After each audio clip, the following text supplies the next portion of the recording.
Hello everyone, welcome back to ask me Syed official. Continue करते हैं इस लेक्चर को, एक्सचेंज ऑफ गैसेस। अभी हम देखेंगे, अब तक के हमने पूरा मैकेनिज्म देख लिया, ठीक है। हमने एक ह्यूमन कैसे नॉर्मली ब्रीथ करता है, एक हेल्दी ह्यूमन कैसे ब्रीथ करता है, उसमें कौन से मसल्स रिक्वायर्ड होते हैं, क्या मैकेनिज्म होता है, ये सब हमने देख लिया। मतलब हमने फिजियोलॉजी देख ली। अब हमें देखना है कि एक्चुअल वॉल्यूम कितना है, एक्चुअल प्रेशर कितना है, यहाँ पर सारा कैलकुलेशन आ जाता है। ये बहुत इंपॉर्टेंट है। यहाँ से मतलब यहाँ से चांसेस है डिफिकल्ट क्वेश्चन बनने के, तो ये आपका स्ट्रांग होना चाहिए, ठीक है। तो एक्सचेंज ऑफ गैसेस अभी हम देख रहे हैं कि ठीक है, ये इस तरीके से हमारा जो बॉडी है इस तरीके से रिएक्ट करती है, इस तरीके से हमारी बॉडी फिजियोलॉजिकली इस तरीके से रेस्पायर करती है, ये हमें समझ में आ गया।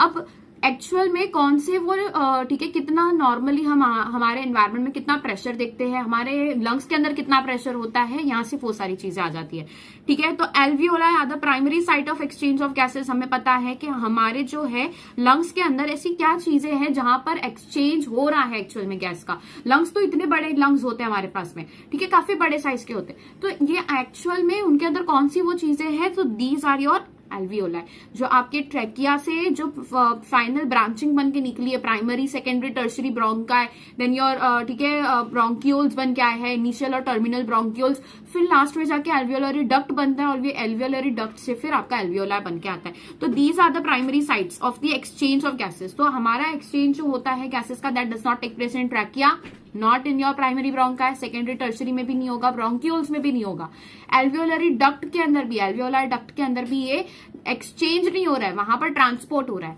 वहां पर क्या हो रहा है, ट्रांसपोर्ट हो रहा है गैसेस का, ठीक है, कंडक्टिंग हो रहा है। यहाँ पर क्या हो रहा है, एक्चुअल में एक्सचेंज हो रहा है। So exchange of gases alveoli के पास होता है, याद रखना। Exchange of gases also occur between blood and tissues. अब यहाँ पर दो जगहों पर हम क्या देख रहे हैं, एक तो हमारा जो लंग्स है वहां पर तो हो ही रहा है डेफिनेटली। इस तरीके से क्या होती है, यहाँ पर लाइनिंग होती है लंग्स की, ठीक है, और यहां पर आपका क्या प्रेजेंट होता है, इस तरीके से कैपिलरी प्रेजेंट होती है, ठीक है। ये आपकी क्या होती है, कैपिलरी, जो इसको सराउंड करती है। ये आरबीसी से बनी हुई कैपिलरी होती है। इसके अंदर क्या प्रेजेंट है, इसके अंदर क्या होता है, ब्लड स्ट्रीम फ्लो करता है, ठीक है। तो यहाँ पर तो आपका क्या हो रहा है, ऑक्सीजन जो हमने लिया ये बाहर की तरफ जा रहा है, और जो हमारे मतलब बाहर मतलब हमारे ब्लड स्ट्रीम में जा रहा है, और ब्लड स्ट्रीम के अंदर प्रेजेंट जो कार्बन डाइऑक्साइड है ये वापस हमारे एल्वियोलाई के अंदर आ रहा है। So this is called as what, exchange of gases.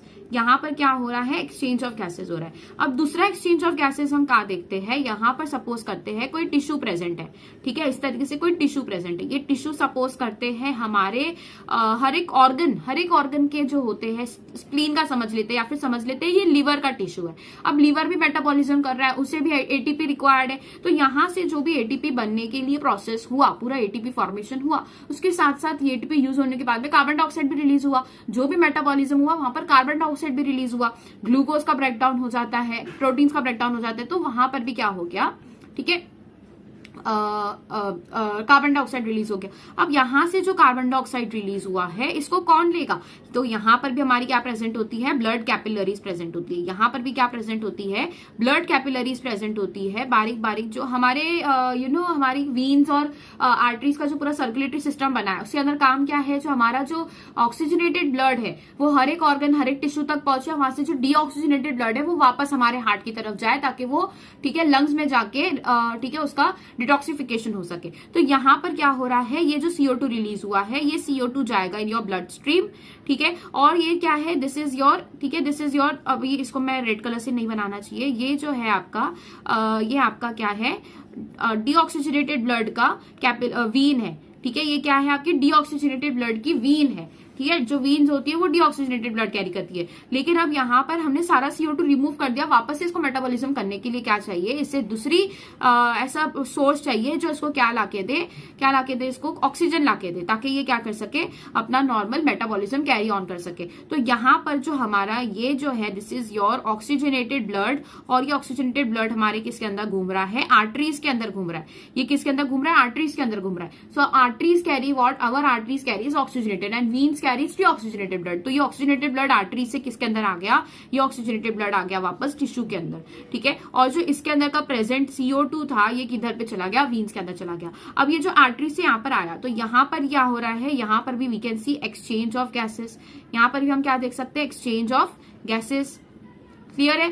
तो एक्सचेंज ऑफ गैसेस हमने कहाँ देख लिया, एक तो पहले हमने यहाँ पर देखा दिस पर्टिकुलर पार्ट, ये कौन सा वाला पार्ट है, ये लंग्स का पार्ट है, और ये दूसरा जो है ये टिश्यू ऑर्गन का पार्ट है, टिश्यू का पार्ट है, it can be any tissue, it can be any organ, ठीक है, क्लियर है। सो यस, ब्लड और, ठीक है, दूसरा जो एक्सचेंज ऑफ गैसेस होता है ये ब्लड और टिश्यूज के बीच में होता है। ब्लड जो होगा वो किसके थ्रू आएगा, वीन्स या फिर आर्टरीज के थ्रू वहां पर कलेक्ट होगा, ठीक है। So O2 and CO2 are the exchange in these sides by okay simple diffusion mainly based on what pressure. तो यहाँ पर क्या हो रहा है, यहाँ पर क्या होता है बेसिकली, यहाँ पर का जो O2 है, ठीक है, ये बाहर क्यों आ रहा है, क्योंकि यहाँ का जो प्रेशर है, ठीक है, यहाँ पर बहुत इजी सी चीज है ये, लेकिन समझानी जरूरी है, बच्चों को नहीं समझ आती है। यहाँ का O2 यहाँ कैपिलरी में कैसे जा पा रहा है, ये कैपिलरी में ये ऑक्सीजन जो है, ये ऑक्सीजन मॉलिक्यूल इस कैपिलरी में कैसे जा पा रहा है, दैट इज बिकॉज ये जो एल्वियोलाई है, यहाँ पर जो PO2 है ये ज्यादा है, ये ज्यादा है as compare to PO2 present in what, as compare to present in हमारे आर्टरीज, जो हमारी कैपिलरीज है, as compare to that alveoli के अंदर जो है हमारा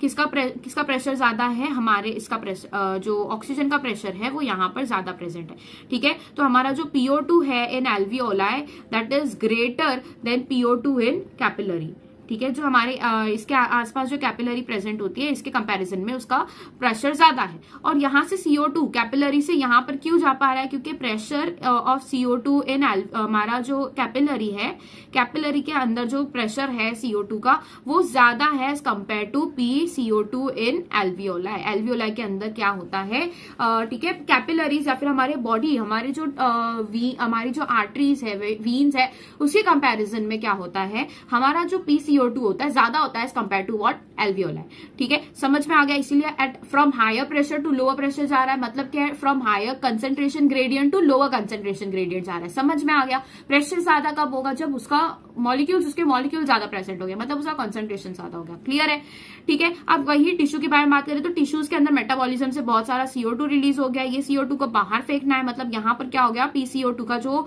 वॉल्यूम है, PCO2 जो है, ठीक है, प्रेशर ऑफ, ठीक है, कार्बन डाइऑक्साइड ये ज्यादा होगा एज कंपेयर टू वीन्स, इसीलिए वीन्स में जा पा रहा है। तो यहाँ का जो प्रेशर होगा वो कैसा होगा, कम होगा, यहाँ का जो प्रेशर होगा ज्यादा होगा, किसका, कार्बन डाइऑक्साइड का। कार्बन डाइऑक्साइड हर एक का पार्शियल प्रेशर हम देखते हैं, पार्शियल प्रेशर मतलब is the pressure of the all gases of each and every gas, of every single gas, ठीक है, हर एक का जो अपना प्रेशर होता है in that contributes in the total pressure, वो होता है इसका पार्शियल प्रेशर, ठीक है। सो ये किसके थ्रू हो सकता है, ये जो सिंपल डिफ्यूजन है, simple diffusion, yes very good, ये होता है ओनली बाय प्रेशर और कंसंट्रेशन ग्रेडियंट हमारी बॉडी के अंदर, ठीक है, प्रेशर कंसंट्रेशन ग्रेडियंट की वजह से होगा। Solubility of the gases as well as thickness of the membranes involve in diffusion are some also important factors that can affect the rate of diffusion. अब डिफ्यूजन होता किन चीजों की वजह से, the reason is the partial pressure, okay, and the concentration. अब इसके ऊपर अफेक्ट कौन सी चीजें कर सकती है, पहली चीज सॉल्युबिलिटी, कौन जितना ज्यादा सोल्यूबल रहेगा ब्लड के अंदर वो उतना ज्यादा ब्लड के अंदर जल्दी जा पाएगा, ठीक है, जो ज्यादा सोल्यूबल रहेगा ब्लड के अंदर, ठीक है, ये तो मैंने बता दिया सॉल्युबिलिटी। दूसरी चीज आ जाती है थिकनेस ऑफ द मेम्ब्रेन्स, हर एक मेम्ब्रेन्स के थ्रू होते हुए जाना पड़ता है। अगर सपोज करते हैं एल्वियोलाई का जो मेम्ब्रेन है ये अगर एकदम ज्यादा थिक हो गया तो यहाँ पर कोई भी गैसियस एक्सचेंज जो हो रहा है एकदम अच्छे से नहीं हो पाएगा। तो यहाँ पर कौन सा रोल प्ले होगा, यहाँ पर रोल प्ले होगा सॉल्युबिलिटी का, यहाँ पर रोल प्ले होगा ज्यादा प्रेशर किसका है उसका। तो यहाँ पर सॉल्युबिलिटी अगर ऑक्सीजन की ज्यादा रहेगी तो ऑक्सीजन उतने मोटे मेम्ब्रेन से भी as compare to carbon dioxide oxygen अच्छे से मूव कर पाएगा। लेकिन अगर ठीक है कार्बन डाइऑक्साइड की सॉल्युबिलिटी ज्यादा अच्छी होगी तो ऑक्सीजन मूव उतने अच्छे से नहीं कर पाएगा जितना कार्बन डाइऑक्साइड कर पाएगा। समझ में आ गया। तो यहाँ पर मेम्ब्रेन्स का क्या थिकनेस है, सॉल्युबिलिटी क्या है, ये सारे वो फैक्टर्स है जो रेट ऑफ डिफ्यूजन पर अफेक्ट करते हैं। डिफ्यूजन इन चीजों की वजह से नहीं होता है, डिफ्यूजन किस वजह से होता है, बाय प्रेशर और कंसंट्रेशन ग्रेडियंट। क्लियर है यहाँ तक के। Pressure contributed bye an individual gases in a mixture of gases is called partial pressure. ठीक है, पार्शियल प्रेशर क्या है, प्रेशर कंट्रीब्यूटेड बाय इंडिविजुअल, हर एक इंडिविजुअल गैस। PN2 मतलब क्या हो गया आपका, pressure of nitrogen gas in total atmospheric pressure कितना हो रहा है, ठीक है, वो उसका क्या हो गया, पार्शियल प्रेशर हो गया। पार्शियल प्रेशर ऑफ, जैसे सपोज करते हैं अगर ऐसे हम सपोज करते हैं टोटल जो एटमॉस्फेरिक प्रेशर है PATM आपका कितना है, 100 mmHg है, 100 mmHg है। तो हो सकता है इसके अंदर से PN2 कितना हो, 40 mmHg हो सकता है आपका PO2 कितना हो, 40 हो, ठीक है, या फिर हो सकता है PCO2 कितना हो 20 हो। तो ये सबको मिला के क्या हो रहा है, टोटल एटमॉस्फेरिक प्रेशर बन के आ रहा है विच इज योर 100 mmHg। ठीक है, तो ये क्यों हो रहा है, क्योंकि हर एक का पार्शियल प्रेशर होता है जो कि कंट्रीब्यूट करता है इन द एटमॉस्फेरिक प्रेशर। तो उसी को हम क्या कहते हैं, पार्शियल प्रेशर कहते हैं। This is represented as PO2 for oxygen and PCO2 for carbon dioxide. ये समझ में आ गया। Partial pressures of these two gases in the atmospheric air and the two sides of diffusion are given here. यही बहुत ज्यादा जरूरी है कि हर एक का पार्शियल प्रेशर आपको एट एवरी स्टेज आपको पता होना चाहिए। कि जैसे हमने बाहर से इनहेल किया अंदर की तरफ, तो बाहर क्या प्रेशर था, हमारे बॉडी के अंदर क्या प्रेशर है, हमारे लंग्स के अंदर क्या प्रेशर है। अब लंग्स से उसको आगे की तरफ जा रहा है, वापस बाहर तो नहीं निकलना है, किसको, ऑक्सीजन को। तो उसको आगे की तरफ और क्या होना चाहिए, प्रेशर और ज्यादा कम होना चाहिए, तभी वो इनसाइड हमारी बॉडी के अंदर हर एक टिश्यू तक जा पाएगा। हमारा जो टिश्यू का प्रेशर होना चाहिए वो हमारे एल्वियोलाई से कम होना चाहिए, ये ज्यादा होना चाहिए, ऑफकोर्स कम होना चाहिए। हमारा टिश्यू का प्रेशर कम होगा तभी यहाँ से जो ऑक्सीजन है वो टिश्यू तक पहुंच पाएगी। अगर टिश्यू का जो PO2 है, पार्शियल प्रेशर ऑफ ऑक्सीजन है, वो अगर ज्यादा होगा तो यहां से जो ऑक्सीजन है वो वापस किसकी तरफ जाएगी, एल्वियोलाई, मतलब हमारे लंग्स की तरफ जाएगी, विच वी डोंट वांट। हमें क्या चाहिए, एक्सक्रीट करना है, बाहर की तरफ निकालना है CO2 को। तो यहाँ पर टिश्यू में हमारा जो PCO2 है एज कंपेयर टू एल्वियोलाई क्या होना चाहिए, ज्यादा होना चाहिए। समझ में आ गया आपको? वापस से सुनो, वापस से बैक साइड करके जाओ और वापस से सुनो अगर आपको नहीं समझ में आया है। ठीक है, तो these are the two gases जो आपको याद रखना है। एंड इन फिगर 14.3 बताया, the data given in the table clearly indicates the concentration gradient for oxygen from alveoli to blood and blood to tissues. इसको देखते हैं हम पहले। यहाँ पर जो आपका मैकेनिज्म में बच गया था, ठीक है, मैकेनिज्म में हमने ये वाला डायग्राम नहीं देखा था, इसको देख लेते हैं कि यहाँ पर क्या हो रहा है। एयर एंटर कर रही है यहाँ से लंग्स में से। इसके ये कब एंटर करेगी, जब यहाँ पर ये सारे चेंजेस देखे जाएंगे। मतलब पहला चेंजेस डायफ्राम कॉन्ट्रैक्ट होने की वजह से नीचे की तरफ आएगा, इस तरीके से फ्लैटेंड हो जाएगा। और जो रिब्स होगी ना, रिब्स ऊपर की तरफ जाएगी। क्यों जाएगी, क्योंकि यहाँ पर जो मसल्स प्रेजेंट है, इस तरीके से बीच में जो मसल्स प्रेजेंट होते हैं हर एक रिब्स के, वो कॉन्ट्रैक्ट करते हैं, इसीलिए जो हमारे रिब्स रहेंगे ऊपर की तरफ जाएंगे और आगे की तरफ भी जाएंगे, आगे की तरफ भी जाएंगे और ऊपर की तरफ भी जाएंगे। इसको हम कहते हैं डॉर्सोवेंट्रल, ठीक है, डॉर्सोवेंट्रल एक्सिस में ये करेगा और ये एंटीरो पोस्टीरियर करेगा। As per your NCERT antero posterior बोला, एंटीरो पोस्टीरियर याद रखना है। इसको हम सुपीरियर, इंफीरियर या फिर वर्टिकल वॉल्यूम भी नहीं बोल सकते। वर्टिकल वॉल्यूम नॉर्मली जो डायफ्राम होता है वो वर्टिकल वॉल्यूम इंक्रीज करता है। ठीक है, दिस इज लाइक एनसीईआरटी के अंदर ये दिया तो आपको वही करना है। ठीक है, वॉल्यूम ऑफ थोरैक्स क्या हो गया, इंक्रीज हो गया। वैसे ही एक्सपीरेशन कब होता है, जब यहाँ के जो मसल्स रहेंगे वापस रिलैक्स हो जाएंगे और जो डायफ्राम रहेगा वो भी वापस रिलैक्स हो जाएगा। And you can clearly see this कि यहाँ पर जो डायफ्राम है ऊपर की तरफ रिलैक्स कर रहा है, तो मतलब वॉल्यूम जो रहेगी वो ऊपर से नीचे की तरफ क्या हो रही है, वॉल्यूम इंक्रीज हो गई थी और ऊपर से नीचे की तरफ वॉल्यूम डिक्रीज हो गई है, which is called as your vertical volume. ठीक है, vertical volume of your lungs. लेकिन in your NCERT it is given dorsoventral, तो आपको डॉर्सोवेंट्रल याद रखना है। ठीक है, तो ये ribs and sternal return to original position, diaphragm relax हो गया एंड आर्च्ड अपवर्ड्स। ठीक है, ऊपर की तरफ वापस आर्च्ड हो गया और यहाँ पर जो वॉल्यूम रहेगा वो डिक्रीज हो जाएगा। तो इस वजह से क्या हो गया, वॉल्यूम डिक्रीज होने से प्रेशर क्या हो गया, इंक्रीज हो गया और ये बाहर की तरफ रिमूव हो गया फ्रॉम योर लंग्स। ठीक है, अब एक्सचेंज ऑफ गैसेस के अंदर ये लाइन आपको देखनी है। Partial pressures of these are given over here. Okay, the data given in table clearly indicates a concentration gradient for oxygen from alveoli to blood and blood to tissues. ठीक है, तो हम यहाँ पे क्या देख सकते हैं, we can see the concentration gradient. क्या ग्रेडियंट देखा जाता है, मतलब क्या चेंजेस देखे जाते हैं। ठीक है, तो यहाँ पर कोई ना कोई एक तरीके के चेंजेस या फिर डिफरेंसेस देखे जाएंगे जिसकी वजह से ये मैकेनिज्म फुलफिल होता है। ठीक है, similarly we can see a gradient is present for CO2 in an opposite direction। तो हम अब क्या देख सकते हैं कि अपोजिट डायरेक्शन में CO2 के लिए देखा जाता है। ठीक है, हम जो अभी प्रेशर ग्रेडियंट देखेंगे वो किसका रहेगा, ऑक्सीजन का रहेगा। और वैसा ही अपोजिट हम क्या देखेंगे, PCO2 का देखेंगे। Why it is seen like that, क्योंकि हमें CO2 को रिमूव करना है और प्रेशर ऑफ ऑक्सीजन हमें क्या रखना है, ज्यादा रखना है एल्वियोलाई एंड हमारे टिश्यूज में कम रखना है, in order to let oxygen move inside. ठीक है, that is from tissues to blood and blood to alveoli. इस स्टेजेस में हम इसे देखेंगे। As the solubility of CO2 is 20 to 25 times higher than that of O2, the amount of CO2 that can diffuse through the diffusion membrane per unit difference in partial pressure is much higher as compared to oxygen। क्या बोला है यहाँ पर, बहुत मुश्किल नहीं करती हूँ मैं आपके लिए। CO2 का जो सॉल्युबिलिटी है, ठीक है, सॉल्युबिलिटी ऑफ CO2 जो है वो क्या है, ज्यादा है। ठीक है, ज्यादा है as compare to what solubility of O2। मतलब अगर हम एक पर्टिकुलर थिकनेस रखते हैं मेम्ब्रेन की, सपोज करते हैं ये थिकनेस है और यहाँ पर ये थिकनेस है, ठीक है, तो यहाँ से दोनों गैसेस अपने अपने प्रेशर की वजह से कर सकते थे, ठीक है, मूव कर सकते थे, ट्रैवल कर सकते थे from the membrane.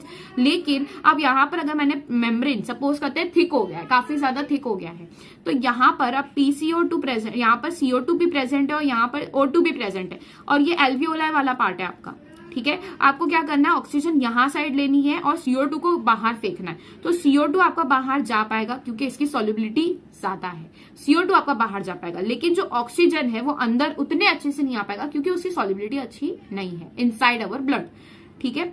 So CO2 is 25 times higher, solubility उसकी ज्यादा होती है than that of O2. The amount of CO2 that can diffuse through diffusion, ठीक है, जो डिफ्यूज कर सकता है from diffusion membrane per unit difference in partial pressure is much higher as compare. Per unit difference in partial pressure मतलब for a particular difference in partial pressure, मतलब partial pressure of CO2 in alveoli and partial pressure of CO2 in your capillaries, ठीक है, that is surrounded by that is surrounding your alveoli.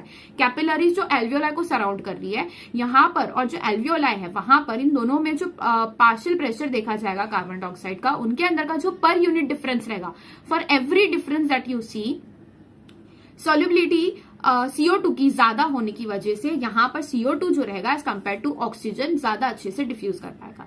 Clear है? So per unit difference in partial pressure समझ में आ गया। हम किसके basis पे देख रहे हैं, ये पार्शियल प्रेशर के डिफरेंस पर हो रहा है जो भी एक्सचेंज हो रहा है, ठीक है। तो यहाँ पर it is much higher as compare to O2, ठीक है। तो diffusion membrane is made up of 3 major layers, ठीक है। जो डिफ्यूजन मेम्ब्रेन रहती है 3 चीज आ जाती है। कहाँ की हम डिफ्यूजन मेम्ब्रेन देख रहे हैं, जो आपके एल्वियोला के पास प्रेजेंट है। सबसे पहले आ जाती है आपके जो एल्वियोला को लाइन कर रही है वो लेयर, उसके बाद में आ जाता है बेसमेंट मेम्ब्रेन, और फिर फाइनली आपकी कैपिलरीज आ जाती है। तो कैपिलरीज का एक लेयर हो गया, ये कैपिलरी का एक लेयर हो गया, ये एक लेयर स्क्वैमस एपिथेलियम का बना हुआ एल्वियोला को जस्ट लाइन कर रहा है, और ये बीच में प्रेजेंट है जो बेसमेंट मेम्ब्रेन उसे हम कहते हैं, ठीक है। सो 3 मेजर लेयर्स यहाँ पर आ जाती है, जिसका हम सबसे पहले आ जाता है thin squamous epithelium. Thin squamous epithelium किसको सराउंड कर रहा है, आपके एल्वियोलाई को सराउंड कर रहा है, of the alveoli. Endothelium of the alveolar capillaries, ठीक है। जो आपकी कैपिलरीज होती है, इसको जो लाइन कर रहा है, इसको जो बॉर्डर आउट कर रहा है, दीज आर योर एंडोथीलियम, इसको हम कहते हैं एंडोथीलियम। तो एक एपिथेलियम है, एपिथेलियम जो किसी भी चीज को कवर कर रही है, एंडोथीलियम जो लाइन कर रही है, ठीक है, आपकी एल्वियोलर कैपिलरीज को लाइन करती है। एंड द बेसमेंट सब्सटेंस जो इन दोनों के बीच में प्रेजेंट है, composed of thin basement membrane supporting the squamous epithelium, ठीक है। ये स्क्वैमस एपिथेलियम जिसको कवर कर रहा है, आपके एल्वियोलाई को लाइन कर रहा है, ठीक है। और वैसे ही आपके जो कैपिलरीज है, it is line by the endothelium, ठीक है। एंडोथीलियम इसके बीच में जो प्रेजेंट है, ठीक है, जो जस्ट नीचे प्रेजेंट है स्क्वैमस एपिथेलियम के, that is your basement membrane and it is composed of what, basement substance. इसके अंदर क्या आ जाता है, मेम्ब्रेन के अंदर सब्सटेंस आ जाता है, ठीक है। बेसमेंट सब्सटेंस होता है which is of what, thin basement membrane supporting the squamous epithelium. Clear है यहाँ तक के? And the basement membrane surrounding the single layer endothelial cells of the capillaries in between them. तो बेसमेंट सब्सटेंस जो होता है, बेसिकली ये basement substance है आपका, और ये बेसमेंट सब्सटेंस जो होता है, ठीक है, this basement substance okay actually lines 2 parts, ठीक है। सबसे पहला तो आपका जो ऊपर वाला पार्ट है, ऊपर वाला पार्ट किसका है, एल्वियोलाई का। एल्वियोलाई के अंदर आपका स्क्वैमस एपिथेलियम देखा जाता है, राइट। तो ये आपका क्या हो गया, बेसमेंट मेम्ब्रेन जो बीच में प्रेजेंट, ठीक है।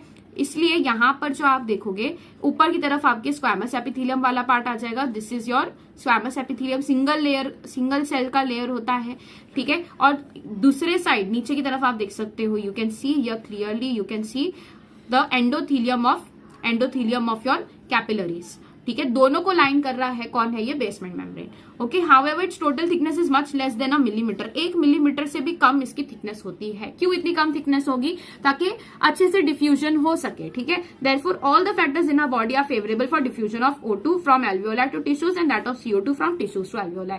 हमें बेसमेंट मेम्ब्रेन थिन रखने का ये एक रीजन था कि आपका जो ऑक्सीजन हो वो सही डायरेक्शन में जाए, और जो CO2 है वही सही डायरेक्शन में बाहर आ जाए, बाहर फेंका जाए हमारी बॉडी से।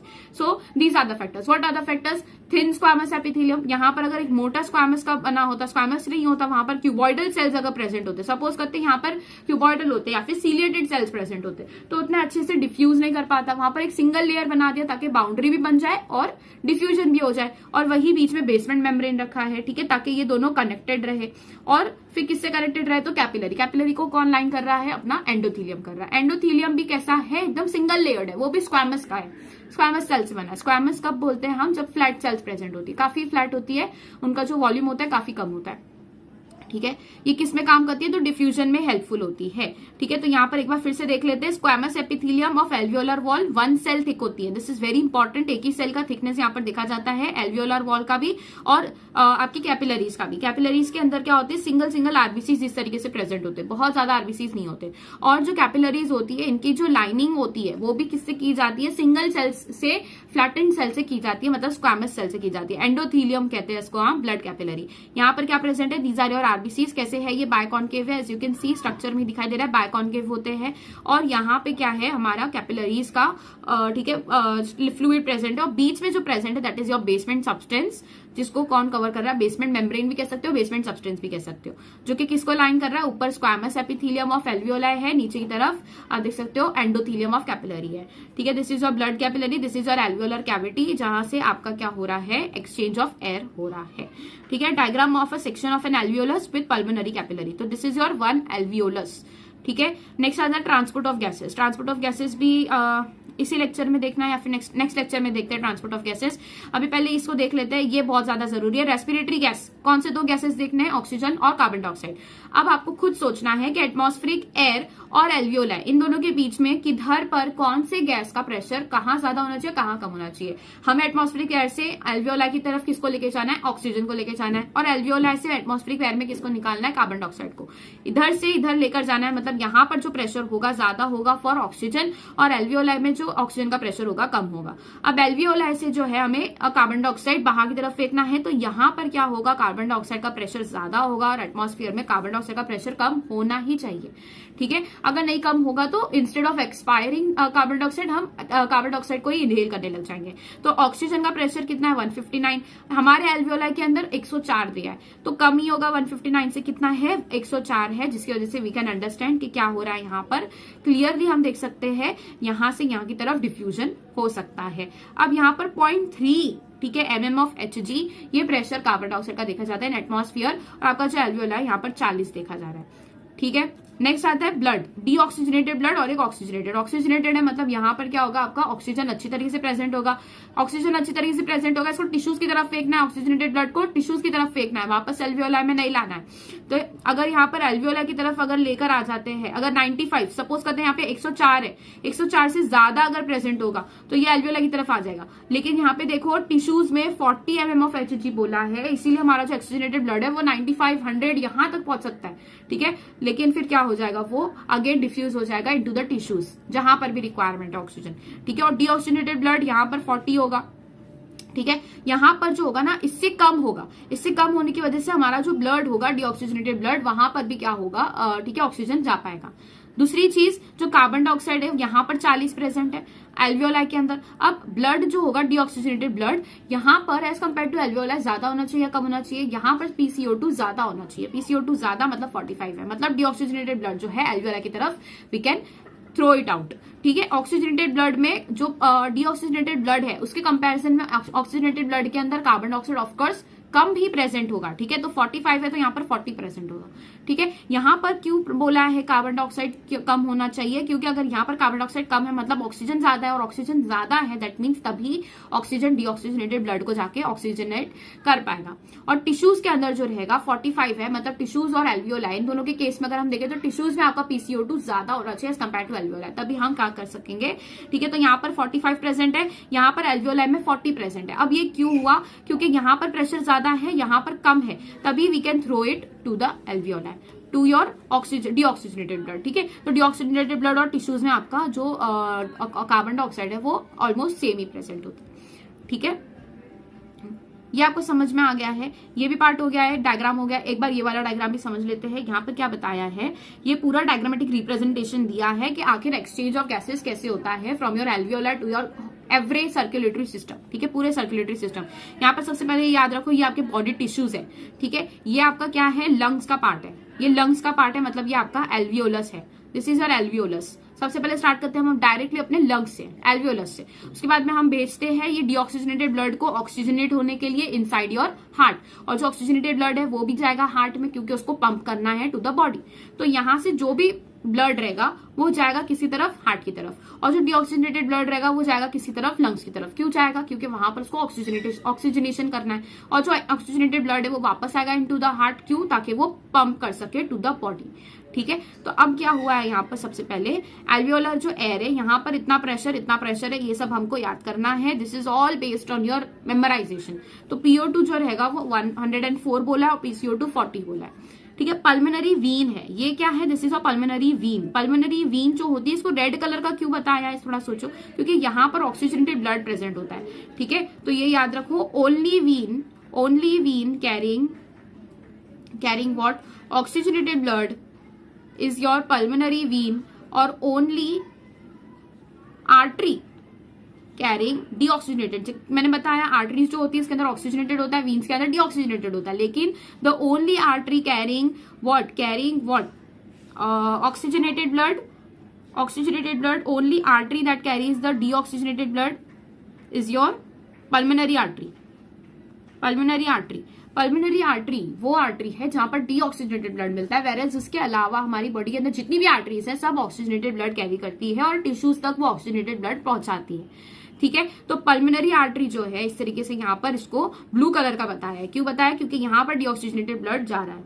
ठीक है, किसके थ्रू जा रहा है उसको हम देखेंगे। पहले आप ये देखो, ये पल्मोनरी वीन है, यहाँ पर रेड कलर बताया क्योंकि यहाँ पर ऑक्सीजन प्रेजेंट है। This is your oxygenated blood carrying artery vein. Okay, oxygenated blood carrying vein. तो पल्मोनरी वीन से होते हुए अब ये किस में जाएगा? हार्ट में जाएगा। हार्ट में कहा जाएगा? In your left atrium, left ventricle यहाँ पर गया। अब यहाँ से क्या होगा? यहाँ से आपके लेफ्ट वेंट्रिकल में एंटर करने के बाद में लेफ्ट एट्रियम से और लेफ्ट एट्रियम से ट्रैवल करता हुआ लेफ्ट वेंट्रिकल में जाएगा, और लेफ्ट वेंट्रिकल से ट्रैवल करता हुआ फ्रॉम योर आयोटा हमारी बॉडी में पंप होगा, आयोटा से पंप होगा। अब यहाँ से पंप हो गया हमारी बॉडी में, कहाँ तक पहुंचाना है उसको? टिश्यूज तक पहुंचाना है। टिश्यूज तक पहुंचाने के बाद में यहाँ पर कोई ना कोई उसका मेटाबॉलिज्म हुआ। मेटाबॉलिज्म होने की वजह से पहले तो उसने ऑक्सीजन यूटिलाइज किया और मेटाबॉलिक पाथवे कंप्लीट किया। मेटाबॉलिक पाथवे कंप्लीट होने के बाद में एज अ वेस्ट प्रोडक्ट क्या रिलीज हो गया? कार्बन डाइऑक्साइड रिलीज हो गया। अब ये टिश्यूज में का जो कार्बन डाइऑक्साइड रिलीज हुआ है, क्योंकि यहाँ का जो प्रेशर होता है, टिश्यूज का जो प्रेशर होता है वो कितना होता है? PCO2 40 होता है। और ठीक है, सिस्टमिक आर्टरीज के अंदर अगर हम देखें ऑक्सीजनेटेड ब्लड, तो यहाँ पर ऑक्सीजनेटेड 40 है। ठीक है, बॉडी टिश्यूज के अंदर कितना होता है? 45 mmHg होता है। किसका?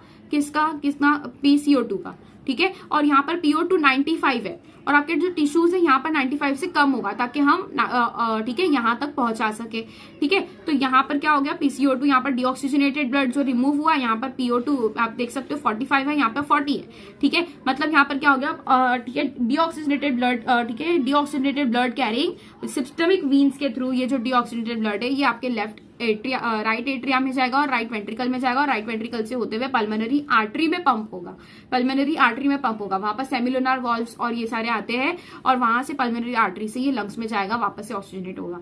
क्लियर है यहाँ तक के? प्रेशर आपको थोड़े याद रखने थे। सबसे पहला प्रेशर जो आपके एटमॉस्फेयर से एल्वियोलाई में आने के बाद में, एल्वियोलाई में कितना देखा जाता है? तो दैट इज योर 104, और कितना होता है? PCO2 40 होता है। वैसे ही आगे अगर आप देखोगे तो आगे की तरफ हमको मूव करना है, तो आपके टिश्यूज में प्रेशर ज्यादा होता है as compare to your alveoli या फिर योर पल्मोनरी वीन। ठीक है, किसका? PCO2 टिश्यूज में ज्यादा होता है। ठीक है, फिर इसके बाद में ऑक्सीजनेटेड ब्लड का देखोगे तो यहाँ पर 95 था और टिश्यूज के अंदर कितना है? 40 प्रेजेंट है। ठीक है, अब 40 क्या है आपका? यही आपका प्रेशर है इन योर वीन्स। ठीक है, सिस्टमिक वीन से ये जाएगा हार्ट में, और हार्ट से फिर जाएगा एल्वियोलाई में। क्यों जा रहा है हार्ट से एल्वियोलाई में? क्योंकि आपका जो हार्ट है यहाँ पे डीऑक्सीजनेटेड ब्लड प्रेजेंट है। ठीक है, कार्बन डाइऑक्साइड का कितना होगा? 45 होगा, और जो आपका जो ठीक है ये है योर एल्वियोलाई है, यहाँ पर PCO2 कितना है? 40 है। तो 45 से 40 की तरफ ये जा सकता है आराम से, और 40 यहाँ पर प्रेजेंट है तो यहाँ से बाहर निकालना है। 0.3 mmHg इतना प्रेशर होता है। क्लियर है? लेकिन जो सॉल्युबिलिटी है, सॉल्युबिलिटी किसकी ज्यादा है? SCO2 जो होता है ज्यादा होता है कंपेयर टू SO2, इतना याद रखना है। ठीक है, नेक्स्ट चीज आ जाती है transport of gases and transport of oxygen and carbon dioxide. ये सब हम नेक्स्ट लेक्चर में देखेंगे। तब तक ये एक चीज मैं बता देती हूँ, important notice, that is your PYQs का। PYQs इसके अपलोड होंगे। ये चैप्टर 1 इट इज कंप्लीटेड, इसका 1 शॉट अपलोड होगा। ठीक है, 1 शॉट वीडियो अपलोड होगा, and apart from that PYQs होंगे जहां पर we'll be discussing all the PYQs from 2025 to 2010। ठीक है, इतना पूरा आपका क्लियर हो जाएगा, हर एक चैप्टर का क्लियर हो जाएगा, बिकॉज अभी मैंने थोड़े बहुत चैप्टर्स के PYQs अपलोड कर लिए हैं। Series you can C on my YouTube channel, everything is free available on that, freely available है। ये सब का वीडियो सोल्यूशन आपको मिल जाएगा। ठीक है, और जिसका पीडीएफ आपको टेलीग्राम चैनल पर मिल जाएगा। तो टेलीग्राम की लिंक डिस्क्रिप्शन में दी हुई है, go and join it right now, ताकि आपको सारे अपडेट्स भी मिले नीट के और एनटीए के related, and you can also get the answer keys and you can even practice questions. ठीक है, क्वेश्चन के फॉर्म में भी दूंगी, लेक्चर नोट्स भी आपको मिल जाएगी, everything will be provided, Telegram channel पर मिल जाएगा। डिफिकल्ट क्वेश्चंस की बहुत इंपॉर्टेंट सीरीज है, I want to inform this to all the viewers, difficult questions की सीरीज आ गई है और ये बहुत ज्यादा जरूरी है फॉर 2026, ठीक है, फॉर नीट 2026। ठीक है, तो ये याद रखना है, नीट 2026 के लिए प्रिपरेशन के लिए डिफिकल्ट क्वेश्चन की सीरीज अपलोड होनी स्टार्ट हो चुकी है। Go and solve those question. अभी बायोमोलिक्यूल्स का हुआ है सिर्फ, will be solving more questions. Okay, that's it, keep studying, stay healthy, good bye.